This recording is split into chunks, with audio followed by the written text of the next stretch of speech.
One morning, one of my sons dumped his bowl of Cheerios in the trash because I didn't make pancakes.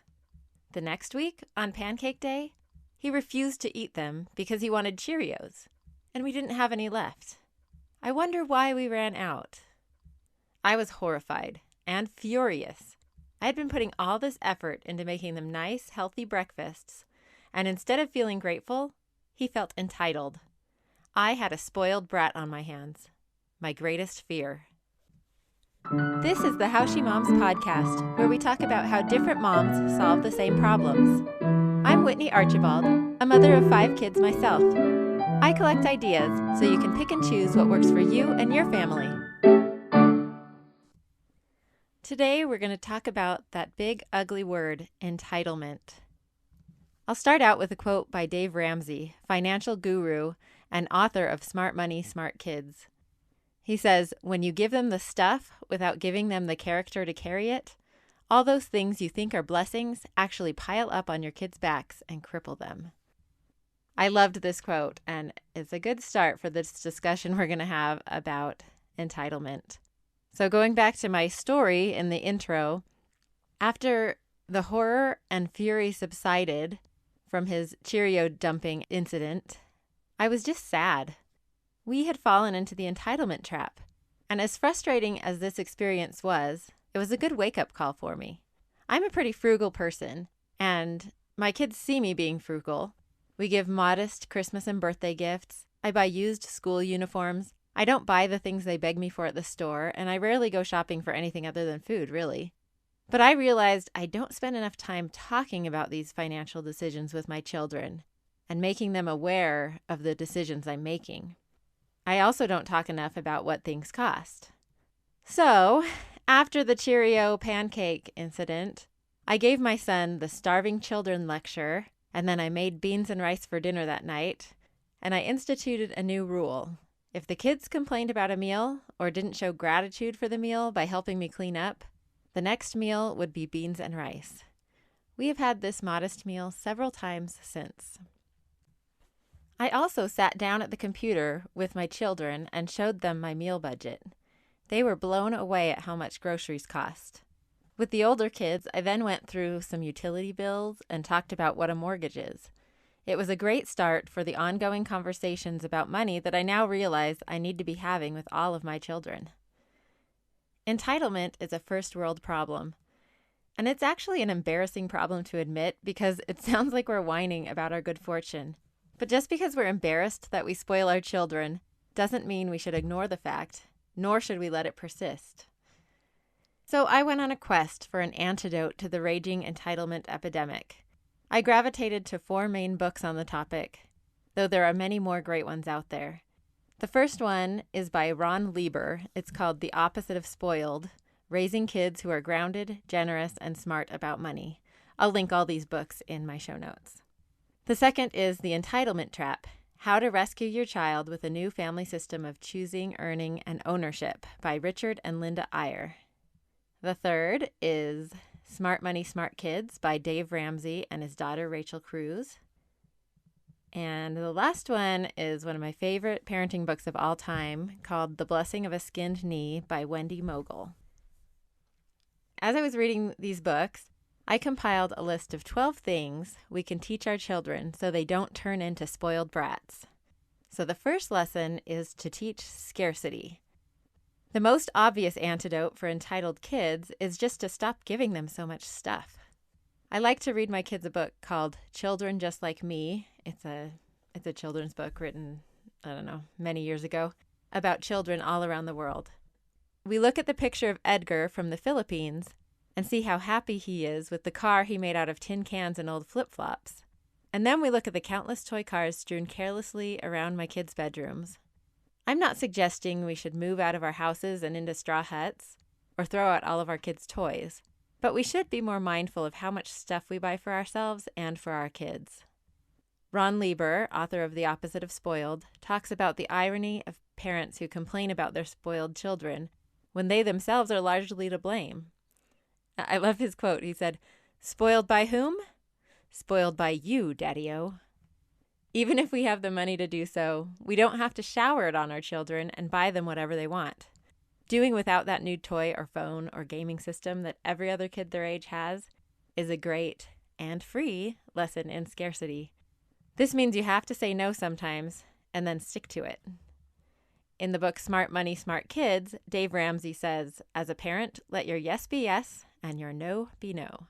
No is a complete sentence. It doesn't need an explanation. Have integrity. Stick to your answer. Obviously, this is easier said than done, but it's good to keep in mind. Another opportunity to teach scarcity is when a kid loses or breaks something. Wendy Mogel, in her book The Blessing of a B-, said, don't lecture, scold, and then grudgingly buy a replacement. If you do, your child will learn that life is a drama in which others are always waiting in the wings, on hand to fix, repair, and replace the props they have broken. Sometimes when it's gone, it's gone. The second lesson is to teach your children contentment.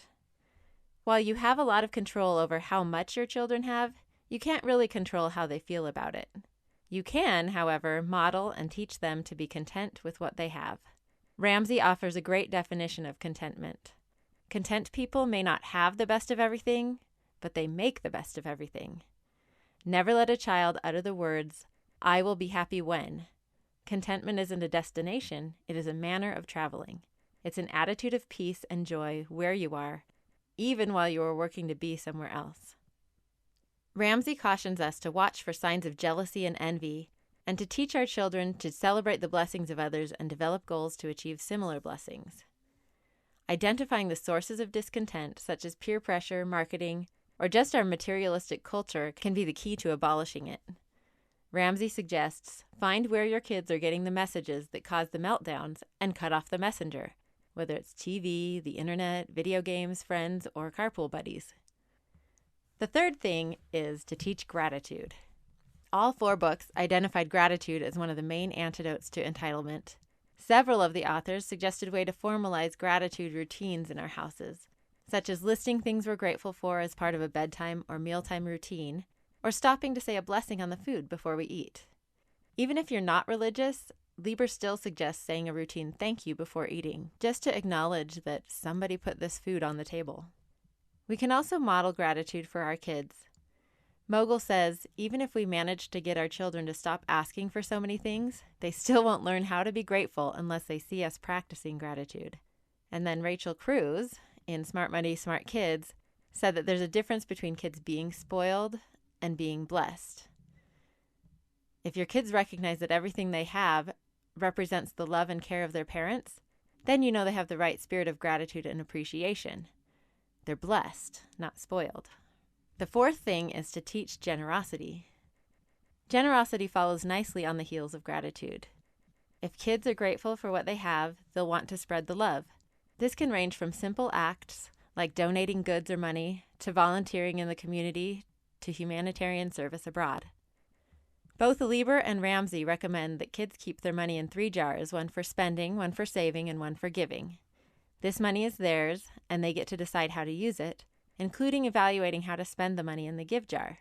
This is a great chance for them to identify the needs of others and to evaluate the best ways their money can be a force for good. Mogel also suggests that you involve your kids when you donate used items.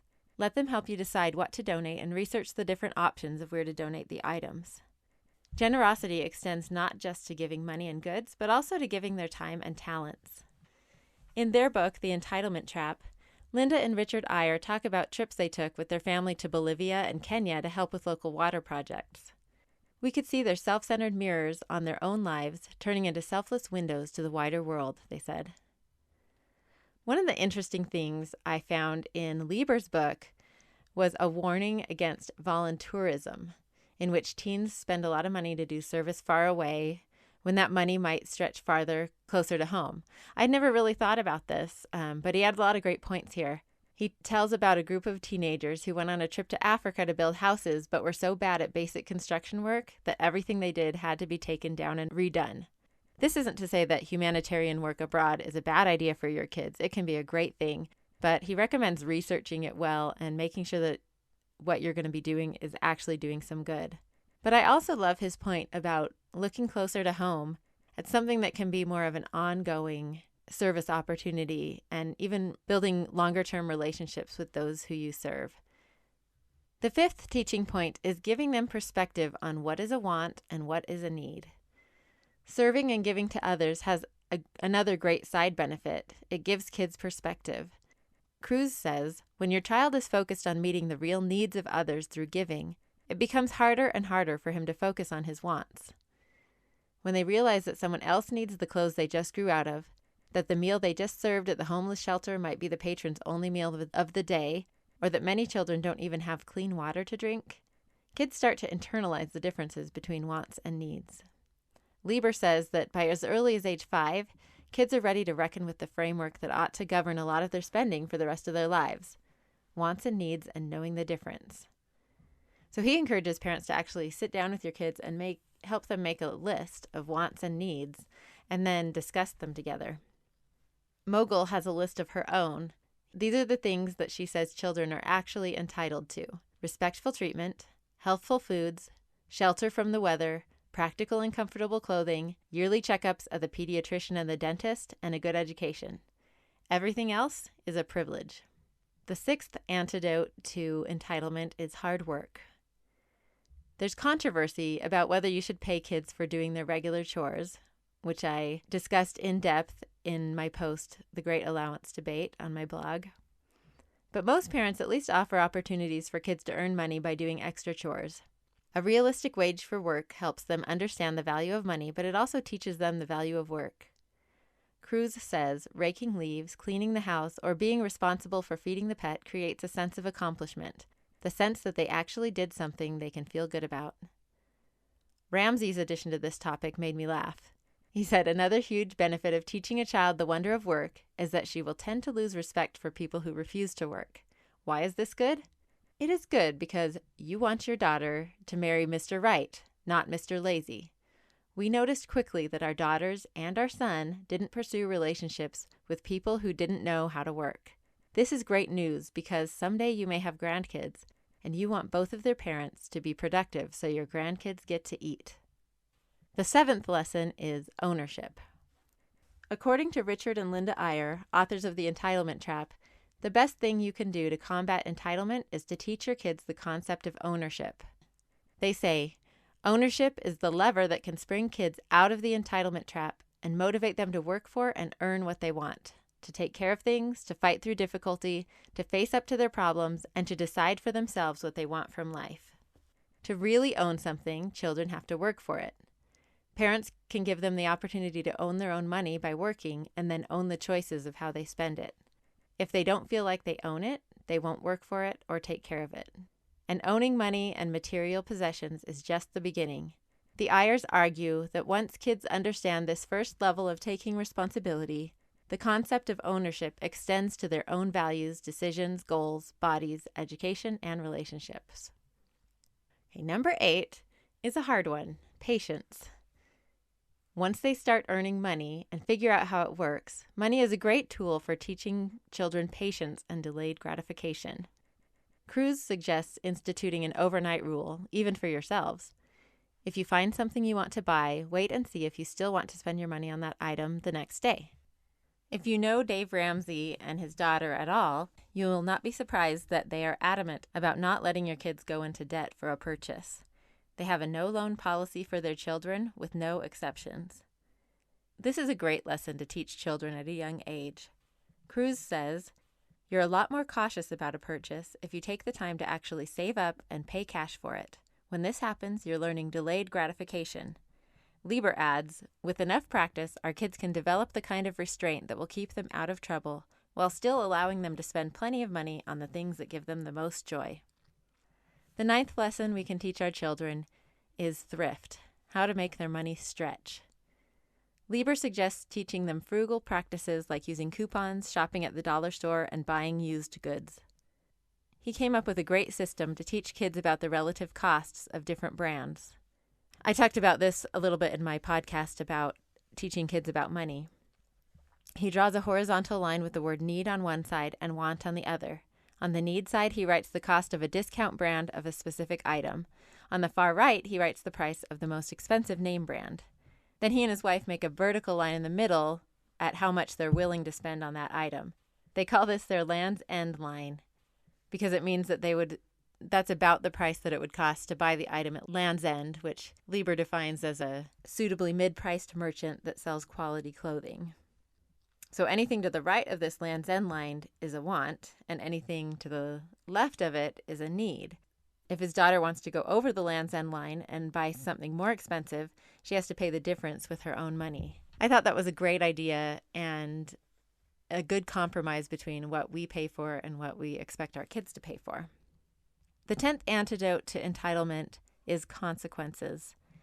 Cruze tells about a time she blew all her money on a carnival game in the first 5 minutes of visiting an amusement park.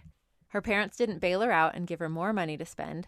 She just had to explore the free attractions and watch her siblings carefully spend their own money. Learning this kind of lesson early, while the stakes are low, is really valuable for your kids. Cruze says, your children are going to learn some hard lessons when it comes to money. They are going to make some bad decisions, maybe some really bad decisions, but that's okay. That's how we learn. One of the essential principles kids can learn from money is that in life, everything is a trade-off. If you choose to spend all your money on gum, it's going to be really hard to save up for that Lego set you want. Lieber suggests involving your kids when considering your own trade-offs and explaining why you make the decisions you do. He says, when kids start earning, we want them to figure out how much they need and to what end. Number 11 is transparency. One of the best things Lieber says parents can do is to talk to their children about money openly and often. He says some parents are so secretive and paranoid about money that they simply don't discuss it. As a result, their kids grow up in homes where the parents never talk about money and never talk about sex, so the kids just assume the parents have neither. I love that quote. When kids ask you questions that make you feel uncomfortable, answer them honestly and age appropriately and encourage them to ask more questions. Lieber says that when our kids ask us the question, are we rich? That's a great opportunity to discuss our family values and what rich actually means. And he has a great answer for the are we poor question. He says people who are poor don't have everything they need, like food and clothing and medicine. We have those things, so we're not poor. Lieber is especially against telling our kids we can't afford that or that's too expensive. First of all, it's usually not true, and it avoids a more meaningful discussion about the real reasons you don't want to buy something. He also encourages parents to talk about money worries. If you lose your job, discuss the financial implications honestly, but also talk about your plans for the future. Lieber even advocates telling kids your salary once they're old enough to understand and after you've already taught them about monthly bills, insurance, mortgages, taxes, and credit cards. The 12th antidote to entitlement is just to be good role models. Above all, our children learn how to manage money from watching us. Mogel gives a great list of behaviors we should avoid to safeguard against materialism. 1. Try not to let a visit to the mall become your most frequent family outing. 2. Avoid frequent conversations about how much you want to own things you see advertised on TV or anywhere else. Don't use the word need when you really mean want. Notice how much you verbalize your envy for other people's things in front of the children. And try not to let your children see you spending lots of time reading catalogs or shopping online. Ramsey also suggests that we need to find the right balance between taking care of things and caring too much about things. He says, if your car gets scratched, do you have a complete nervous breakdown? If so, you are sending a message to your child, not about new cars, but about the worship of new cars. When we're making good money decisions, such as saving up for a big purchase instead of putting it on our credit card, we can talk about this with our children. And both Lieber and the Eyres talk about the power of telling family stories about money. I love this idea, partly because I just love stories and family stories. If your grandparents lived through the Depression, talk to your kids about what that was like. Tell rags to riches stories about your ancestors. Share your own stories about both good and bad money decisions. Kids love these stories, and they learn more from them than empty platitudes. The more we can teach our children about money in the relatively short time they live with us, the less entitled they will be. Ultimately, Lieber says, what's most important about an allowance is what will happen once they're too old to get it. We parents are in the adult-making business after all, and we should do everything possible not to squander the opportunity to build grown-up humans with 15 or 20 years of experience handling money. Taking a step back and looking at the big picture like this and your ultimate goal for your kids can help you have the courage to use some of those awful experiences like 3-year-old meltdowns at the grocery store or a 12-year-old asking you for a loan as teaching opportunities to help them become less entitled and more grateful about the blessings that they have.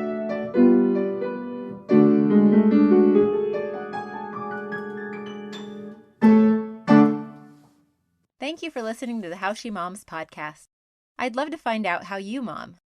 There are 4 main ways to add your voice to this How She Moms community. First, you can email me at whitney@howshemoms.com, or you can go to my contribute page at howshemoms.com and find out what topics I'm currently researching. There will be questionnaires that you can fill out there. You can also follow me on Instagram to see daily tips about how different moms approach the current topic. Finally, you can sign up to receive email questionnaires for each new topic so you can contribute your ideas. Special thanks to my mom for playing my theme music. She's been playing this song since I was a little girl, and to me, it's part of the soundtrack of motherhood.